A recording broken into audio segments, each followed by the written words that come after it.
Order of operation. When performing calculations using a formula, Excel follows certain rules of precedence. Excel calculates expressions within parentheses first.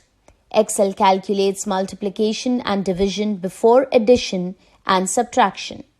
Excel calculates consecutive operators with the same level of precedence from left to right. For example, the formula is equal to 10 plus 10 multiplied by 2 gives a result of 30 as Excel multiplies 10 by 2 and then adds 10.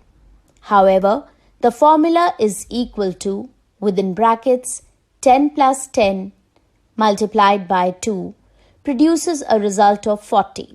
This is because Excel calculates the expression 10 plus 10 within the parentheses first. It then multiplies by 2.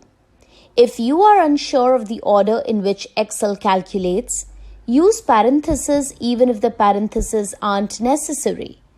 Parentheses also make your formulas easier to read.